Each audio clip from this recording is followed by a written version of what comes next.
Hello from Southern California. This is the DealershipNews.com podcast, where we bring you the new and old school insight into the business of selling cars and service so you have the foresight to grow your dealership and stay ahead of the competition.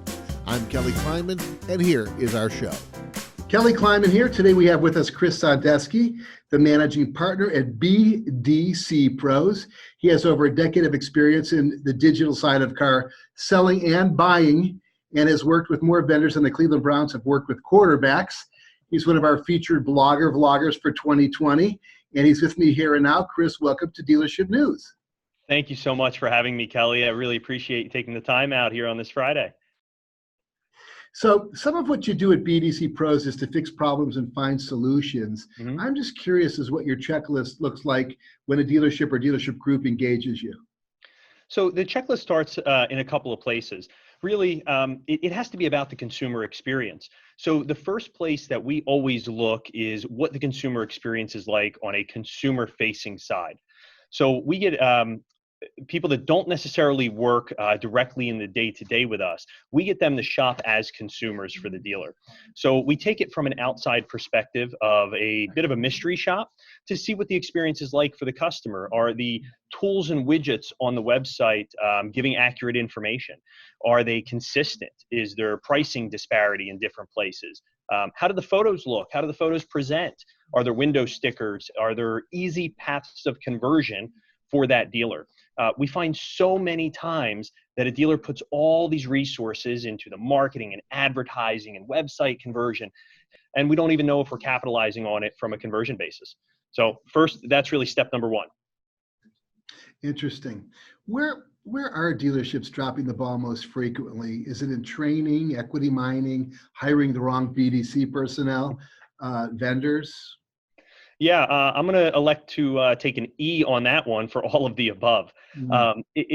There are so many various places that the profit just leaks out of your dealership, and all of those from really a consistent picture. Some places fall short on. You know, we'll have stores that it kind of cascades. It's this effect of, well, I don't necessarily have the right personnel in the BDC. So if I don't have the right personnel, well, nobody's servicing my equity mining. So let's go and turn that switch off. And then we might have a different lead provider who was doing good previously for us, but that ROI has dropped. And instead of diving into the ROI, because we have more important things potentially that month, we might chop that vendor. And then it's 6 months, 9 months later, we go to look at it. If the dealer is not focusing on managing the ecosystem, that's where it gets missed a little bit. And there's been such a change to the ecosystem in these last 5 years even, that it really takes a fresh look. What worked 3 years ago doesn't work today. What worked 10 years ago might work tomorrow. So those are the things that dealers have to be mindful of. It's don't change too much too quickly, but change has to happen as long as you're measuring it along the way. We are not fans of the knee-jerk reaction of, well, you know what, let's just kind of wipe the whole slate clean and start over. There needs to be a more analytical look at it from a business intelligence perspective. Yeah. Now, we do ongoing research over here from time to time, and a couple years ago, we reached out to 400 plus car dealerships, and only about 18% of them had what I would consider acceptable phone and internet follow-up. Why does that seem to be such an ongoing issue in dealerships?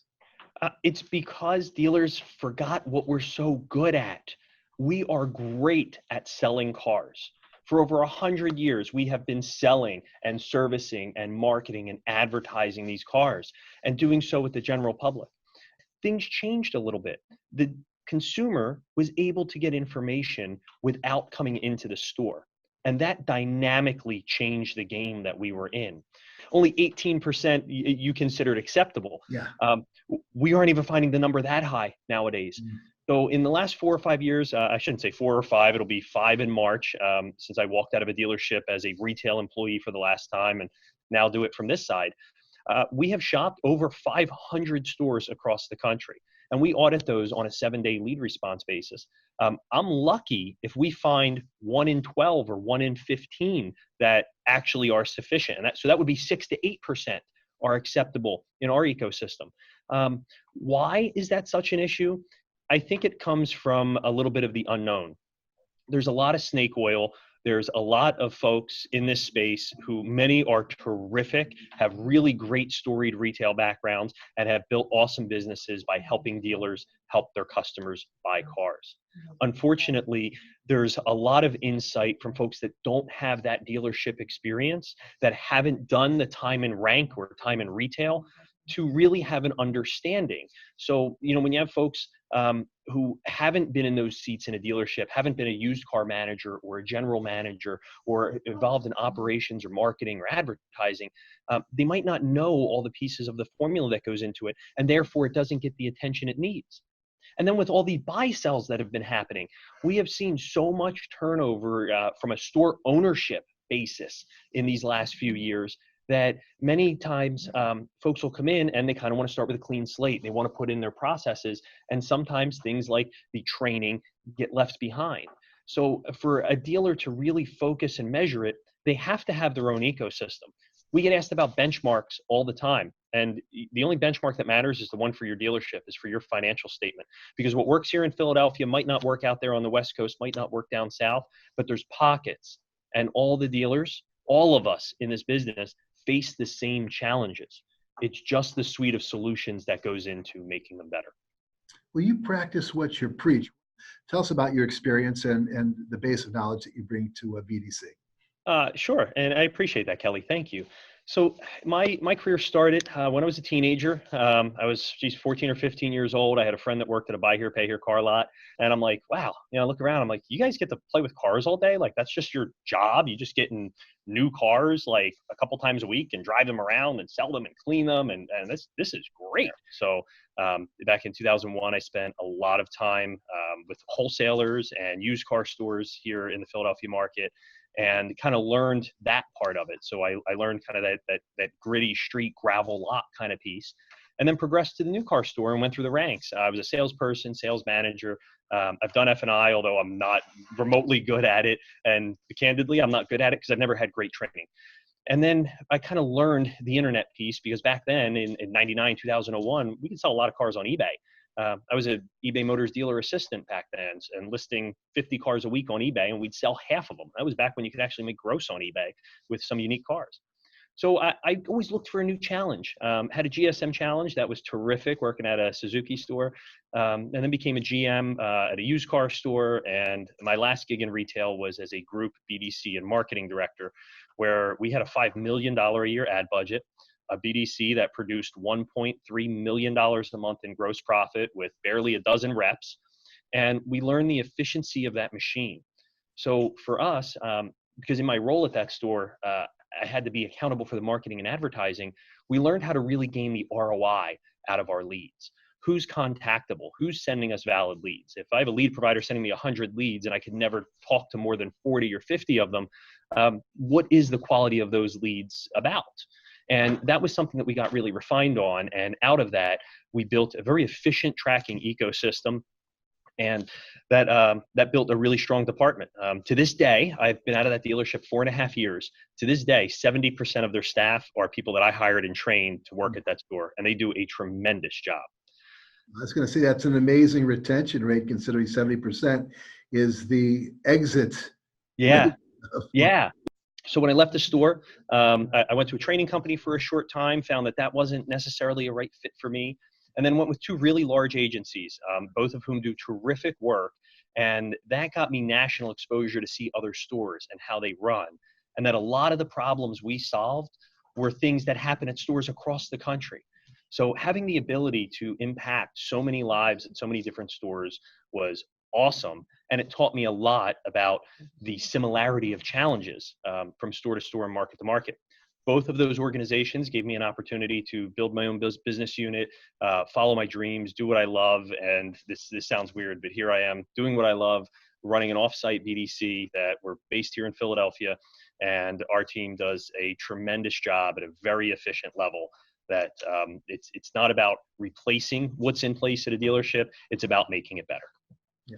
Well, let me ask you, appreciate those shout outs. And I'm sure some of the folks that you used to work with do as well. Sure. Yeah. So for the dealerships that have the majority of their processes fairly well organized, fairly well oiled, BDC Pros also has an a la carte menu.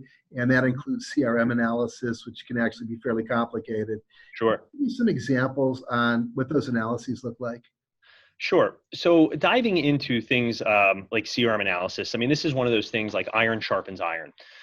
You cut diamonds with other diamonds, right?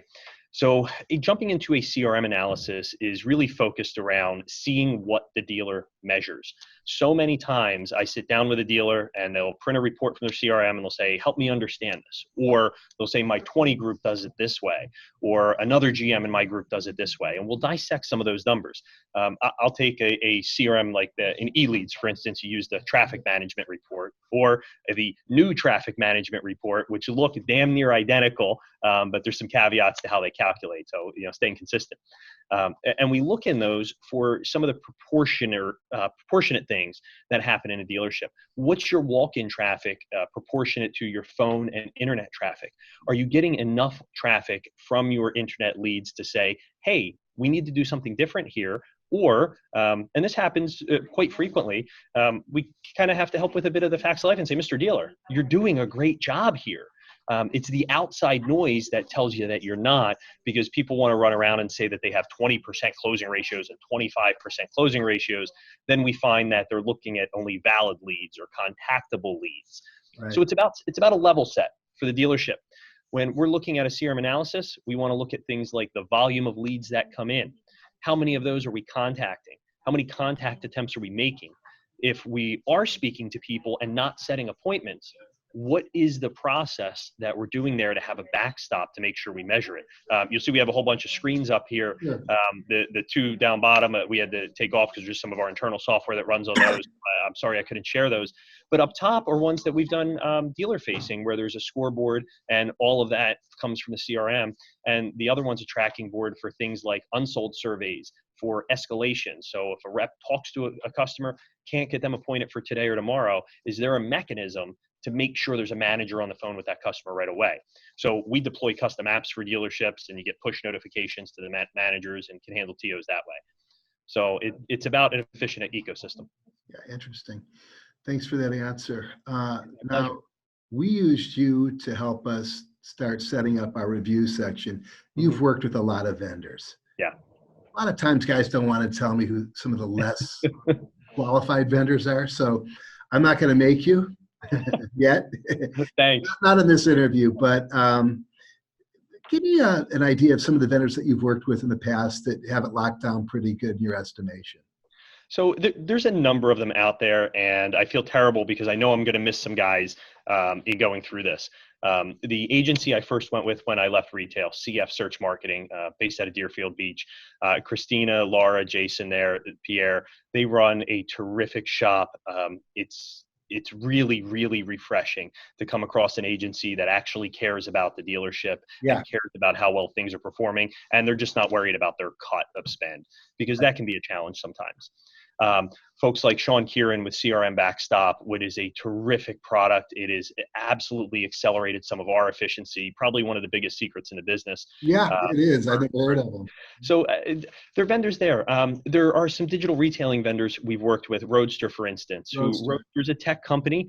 And I'll use this platform to say I wish their API was a little more open and they were a little more free in some of the data paths. But I see it work. I see customers engage with it. The thing is, it's never, ever, ever one size fits all. What works for one store does not necessarily work for another store, because while we're all ultimately here to sell cars, the manner in which we do so is dependent as much as on your store team and how your store operates as it is on the market and the brand that you sell. So the market and shingle can really make a difference to a store just as much as the team internally can.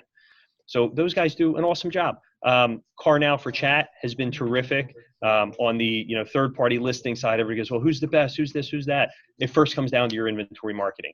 So if you're not doing some really great inventory marketing and merchandising, your photos are the best, your descriptions are the best, you're actively changing your pricing up and down. Everybody forgets that, well, we lowered our price.